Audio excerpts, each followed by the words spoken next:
My name is Gianfranco Guidati, and I will host you through this event here. The topic today is solar heat for thermal networks and the industry.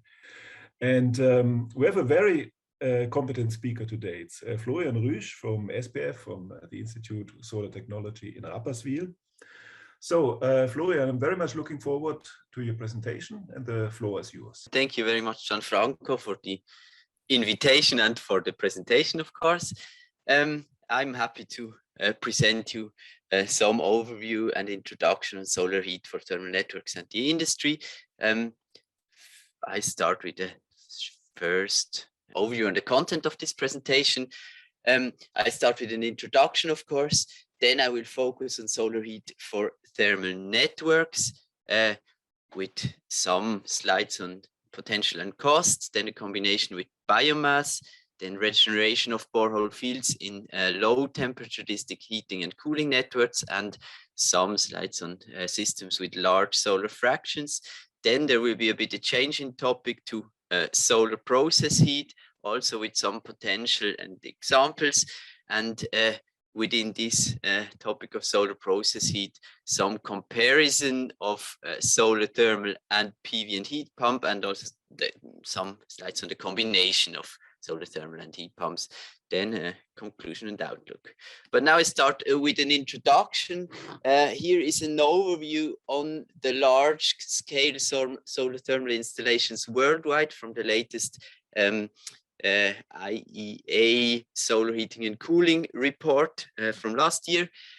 What you see here is somehow the increase of number of large systems or systems with large scale solar thermal systems, in somehow the numbers and then the accumulated area. And what you see is that there has been a really large increase in the accumulated area, let's say 10 years ago, and then really a lot of projects in the last years. Somehow the start was with Europe. You see here until 2017 or so, most of the installations were in Europe. The last ones are dominated actually by Chinese large installations. But when you want to see what is possible, still you have to look at Denmark. Probably most of you have heard about this or know a little bit about it. Denmark, still it's a small country with not so much solar installation. It's really somehow a predecessor in this technology development. In Denmark, there is more than 1 million square meters of collectors installed in large installation, reaching production costs way below 4 cents per kilowatt hours. I have made here 2 impressive examples. On the right side is Silkeborg, the largest installation with more than 150,000 square meters installed with a solar fraction of about 20%. So this is a large heating network. And then what in my opinion somehow is even more impressive is the installation in Voyens with a bit less collectors, 70,000 collectors, but with a pit storage tank. That's what you see here on the right, with more than 200 cubic meters of storage, 200,000 cubic meters of storage volume, reaching a solar fraction of nearly 50%. So this is some kind of seasonal storage here. This has been seen by our neighbor countries. So the development is going on in our neighbor countries. What you see here on the left-hand side is somehow the development in Germany with the planned installations in the next year. And you see that they are really going forward with installing large solar thermal installations. On the right-hand side, you see some screenshot of the homepage of the subsidy giver from the state. And they decided quite recently last year to spend nearly 50 million euros for to somehow large solar thermal installations. What about Switzerland? We also have some installations. What you see here is the inauguration from last year of one of, I think, the largest solar thermal plant in networks in Geneva. This is some special TVP vacuum flat plate collectors. It's 800 square meters at a temperature of up to 90 degrees, coupled to the district heating network of Geneva, and it's coupled to a pilot and demonstration a project in cooperation with Les Bataille. There are, as I have seen, some promising intermediate results, and we are looking forward to then the result of or results reporting of this plant. What it tells us now that, of course, there is some installations in Switzerland. It's not the only one. There are some others also, but something else also. If somehow a plant of 800 square meters is that important that Simonetta Sommaruga is invited and is going to the inauguration, we are somehow stepping a bit behind our neighbors or Denmark. Why is this so? No, not why is this so. First thing, we don't have these large installations, but what we do, and that's actually what we do at our institute, we test these collectors for these large installations. What you see here is an overview of the main manufacturers in Europe for large scale solar thermal collectors, which are then in these huge installations installed, and they are all, or a lot of them, are tested at our institute. Okay, we don't have the installations, we test the collectors. Why we are missing somehow these large installations in Switzerland? There has been a survey, an overview in the SFOE project Solterm 2050, and these are somehow the main barriers that were identified by this survey. Main technical barriers are that no roof area is available, the competition with PV, also that it is a complex technology was often named, then missing know-how, and that there's just quite some networks with surplus waste energy in summer where solar thermal, of course, is not needed. That's also somehow named often. Economic barriers, a lot of people tell or think that solar thermal is very expensive. Now, some results on the potential. Here is a slide from a recent project, SoCAD, of Crème Planer, Chemco, and Haig together, where they analyzed all, or let's say all available networks in Switzerland for their somehow potential to integrate solar thermal. So they analyzed more than 1,000 networks. About 2/3 of the networks are suitable concerning the energy source, so there is no surplus energy in summer mainly, and then more than 1/3 actually was identified to have enough roof area available close to the network. So actually it seems quite a good potential where there is actually the area. Now, coming to costs, we have done a feasibility study for the canton of St. Gallen, where we want to look somehow on the lowest hanging fruit. So where is the lowest possible production cost, solar thermal production costs feasible? We looked at these networks of the canton St. Gallen, and we said we don't put additional storage, so that we just put every energy that is into the network. We only look at networks with easy accessible areas, and of course with suitable energy sources. And we identified 5 networks where we could install, or it was done in a feasibility study, 350 to 1,400 square meters with quite low solar fraction, of course, if we say we don't want additional storage for cost reasons. Here is an overview on the production costs we estimated from offers we have had or from different manufacturers for these systems. And we see here that without subsidies, we reach production costs in the order of magnitude of 6 to 13 cents per rappen per kilowatt hour. If we calculate with subsidies according to the harmonized model of the cantons, we can reach extremely low production costs with the best, in the best case, somehow here even of 3 cents per kilowatt hour. So subsidies are extremely important for the production costs, and there is the problem that they are not harmonized in Switzerland. They are given by the cantons, and in most of the cantons there is actually no guarantee for such large systems to get these subsidies.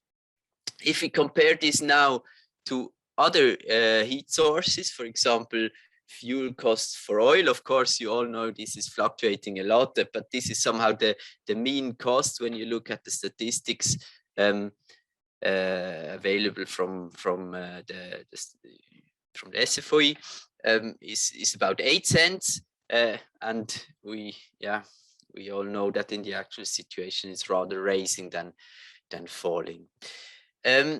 Biomass, on the other hand, has quite low fuel costs of about 5 cents per kilowatt hour.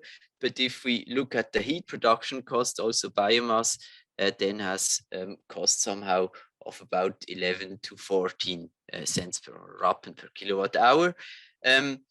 Where to compare now these two is somehow dependent on who you ask, and probably a correct comparison lies somewhere in between the fuel and the heat production costs, rather close to fuel costs if we look at these installations with very low solar fraction. But anyway, biomass is quite important for Switzerland. If we look here at the number of networks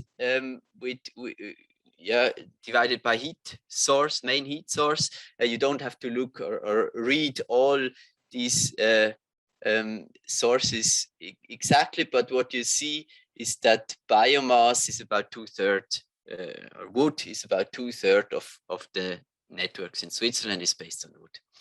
So wood is important, but wood somehow, or most of the wood burners, they have the problem that in low part loads in summer, so when it's not a lot of energy needed, they fight with elevated emissions, their efficiency is not so good, and it's quite common therefore actually to put fossil part load burners into wood networks. So it's quite common there. About the 1/3 of the networks, they have actually this fossil summer coverage. So you see, that's a very low-hanging fruit for solar thermal. And what we can see, of course, and I don't think that I have to mention or explain this here exactly, is that biomass is limited and actually very valuable for the Swiss future energy system. Therefore, we had a project called BioSolver, which looks at the combination of solar thermal and biomass networks. I just give one example now of what we looked at there. We looked at some examples of networks, did some simulations. Here is an example of Wattwil, where we asked ourselves, or together with Wattwil, how much or how large the system has to be to switch off the biomass burner in summer. And this is quite an important question, of course. Here we did some variation of solar thermal or collector field and variation of storage. And what you see plotted here is then the auxiliary energy needed in the 90 days of summer. So it is often the case with solar thermal that in summer, of course, it is possible that we have long periods of bad weather. And if we want to design the system to actually fulfill also these periods, we have to design it quite big or large and expensive.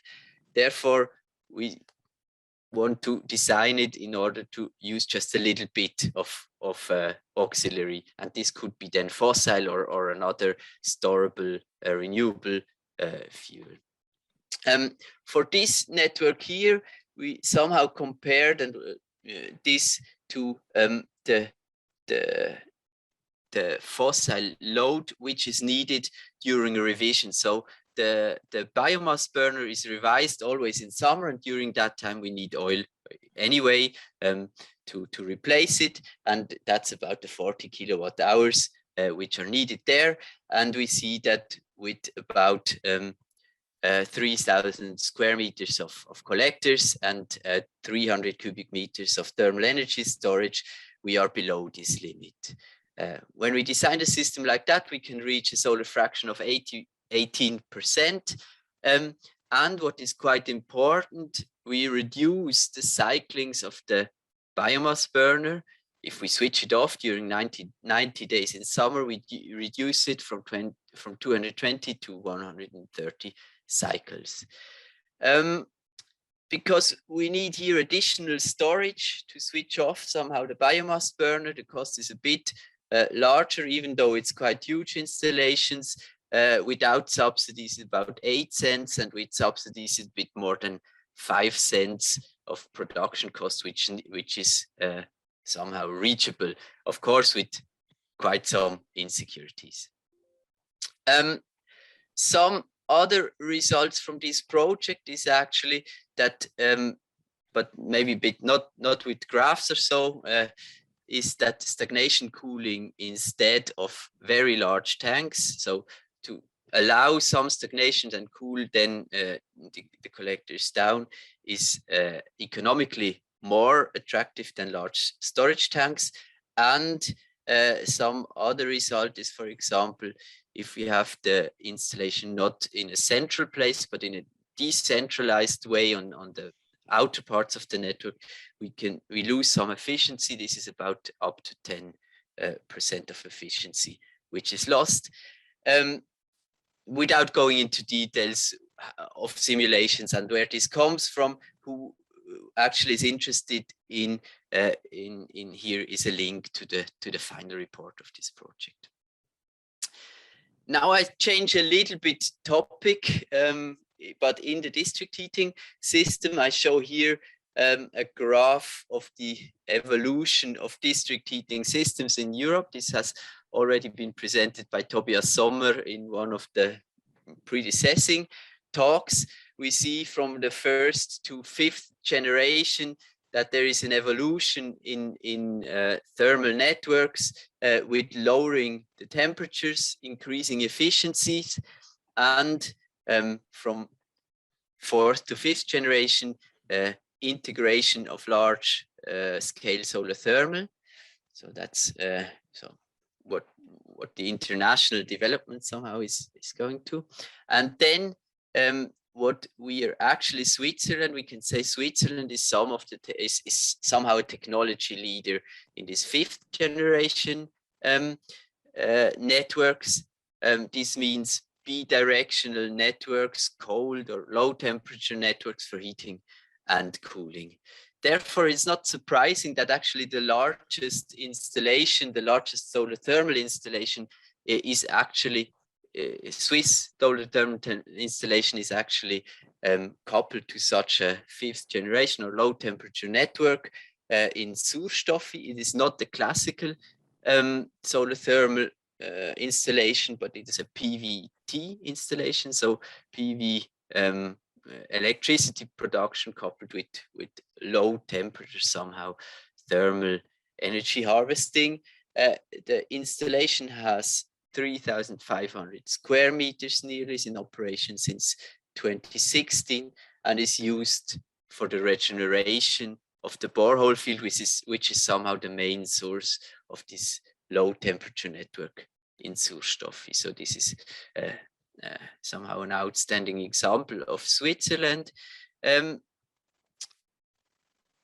This means coupling solar thermal to 5th generation networks is quite important for Switzerland. We have done a project some years ago, 3, 4 years ago, which is called TARO, where we did some simulations on this coupling. What you see here is an overview or somehow a summary of a result of the inclusion of different solar thermal collector technologies in such network for borehole regeneration.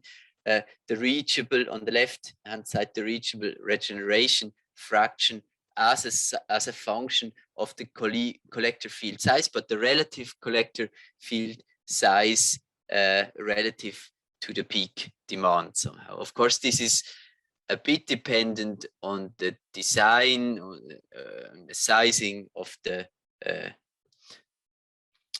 borehole field and other parameters, but this is somehow a typical way what you can reach. And we see that with covered flat plate collectors and uncovered selective collectors, we can reach very high, and this is going up here, it's just cut here, very high regeneration fractions.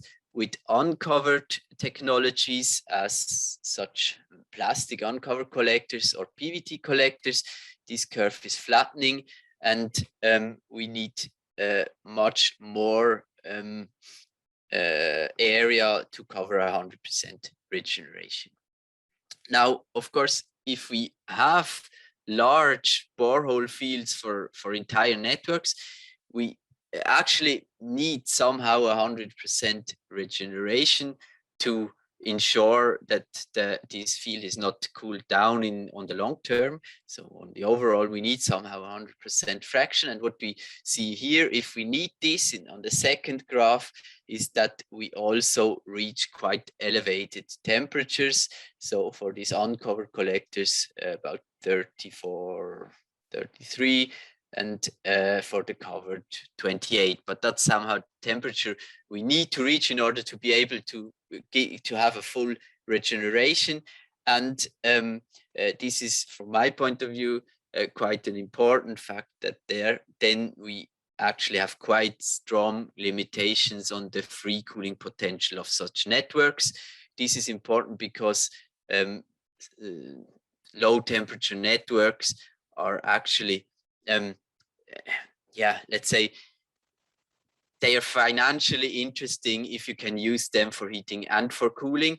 And if we want to have a solar regeneration with high temperatures, of course, this passive or free cooling is limited. So there is a need for active cooling then if we still want to cool. But what we see here from this graph a little bit is that actually it is possible to regenerate or overheat borehole fields quite a lot. So even if in the first year we reach 50 degrees with the regeneration fraction or overheating somehow of 200, 300%, if we do this for several years, we can heat up borehole fields even more and use them as seasonal storages. And there are some examples. I give here an example from Canada, which is the Drake Landing Solar Community. This is a high temperature borehole thermal energy store connected to a network with 50 single family houses. The borehole field has 144 probes, 35 meters deep, and is heated up to about 85 degrees with about 2,000 square meters of solar thermal collectors. And actually this system reaches a solar fraction of 90 to 100% depending on the year. So this is quite important. It is actually working. We had a research project called Hotspot where we looked at the potential for such systems in Switzerland. And what is somehow a similarity to the Swiss conditions than to the conditions in Canada is that it's cold, but at least in the alpine regions, we can reach quite elevated irradiations even in winter. So that's somehow common to Swiss alpine regions and this location in Canada. We looked at what cost could be possible in Switzerland. We see that it's about 22 to 28 cents per kilowatt hour heat production. So it's a bit more. But it's also not that much. If we see that is now a full somehow full coverage. It's not just additional energy. Something else is important, that this system is actually way too small. So if we want to operate such a system efficiently, it needs to be about 10 times the size or even more. Then storage losses could be reduced from about 50% now in the Drake Landing community to about 10%. And of course, there's quite a potential for cost reduction then. In this project, we have had also a look on where in Switzerland such system could be built. You see here a GIS analysis of Switzerland, and what you see is somehow the locations with a lot of heating demand, with no groundwater. This is a very important issue if you want to build large storages in the ground.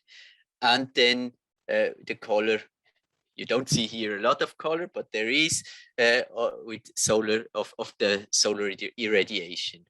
And we see that there is quite little spots where with color somehow. That's also a reason why this project is called hotspot. If we zoom in now, we see that here is somehow the Engiadina, St. Moritz. We see that in a lot of these alpine villages, actually, we have these conditions, these good conditions with good geological conditions, with a lot of energy needed, and with very high solar irradiation. So just this is somehow. Now I want to switch a bit topic from district heating system to solar process heat or solar heat for the industry. What you see here is somehow the share of industrial process heat from the Swiss total energy consumption, and we see that the heat, process heat or heat for the industry is about 10–11% of the entire energy consumption. And their process heat is very important. The theoretical potential for solar heat in process is quite high. This has been analyzed in the SOLINT project and is about 14 petajoule or 4 terawatt hours for the Swiss industry. Also in this project, there has been developed a tool, a small tool for rough estimations. So if someone from the industry is here and wants just to play with the tool and see what is possible in his factory, you could use this tool or click on the link here. Then we have also some installations of process heat in Switzerland. Here is an overview of some of them, which were analyzed in the EVASP project. Most of them actually, which are shown here, are parabolic trough collectors for elevated temperatures. Also with, let's say, they were not very cheap, but there are also others with, for example, here the example in Gränichen-Zehnder with evacuated tube collectors for not that elevated temperatures, which were economically quite interesting. As somehow the predecessor project and the follow-up project, there was the project called Billy Solar, which looked at ways to reduce costs by standardizing the system.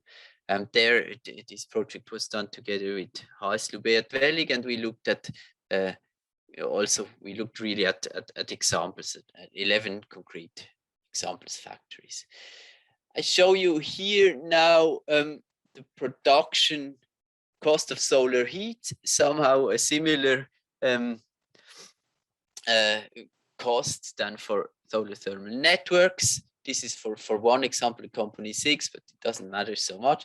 I just want to show you here, there is the parameter variation of the collector field size, storage size.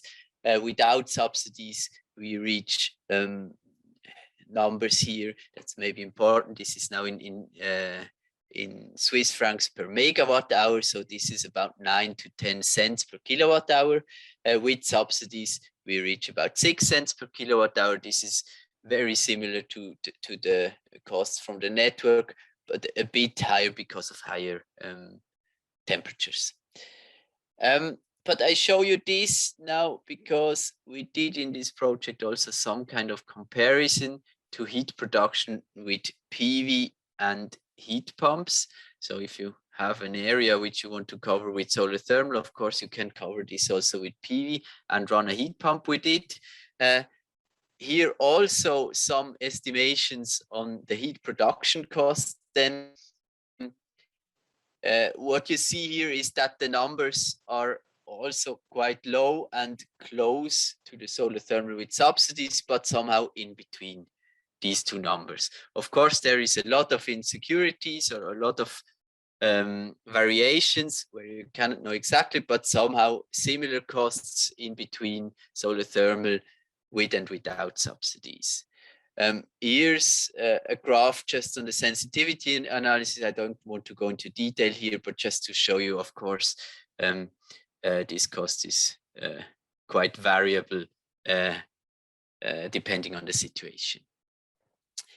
Now, in this project, we did also some simulation or analysis on the combination of solar thermal with heat pump. What we did here, it looks quite simple. So this is the solar thermal installation that that fits into the storage tank. And what we did now, we simulated a heat pump that uses the lower part as the storage or as a source in order to reach then the actually needed process temperature in the top of the storage part.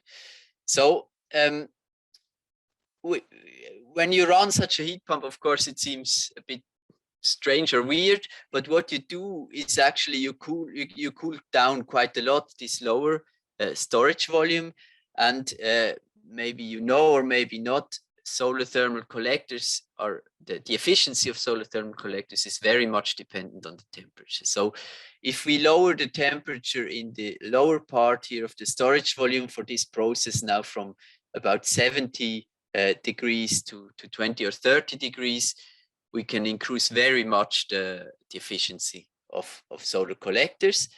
And for some collectors and for some installations, this is now example where this run, actually we could, even though the heat pump has some costs and need some electricity that costs, we could reduce the production cost of, let's say, solar heat. So you can see this on the graph on the right hand side. The red and the yellow one are two lines for different storage sizes with only solar thermal, and the blue one is the storage, the production price of this combination solar thermal and heat pump.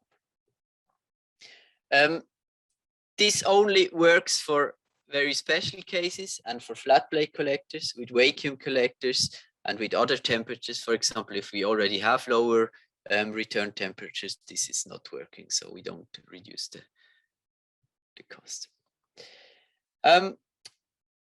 Yeah, that's it from results. Now I do some kind of summary and conclusions.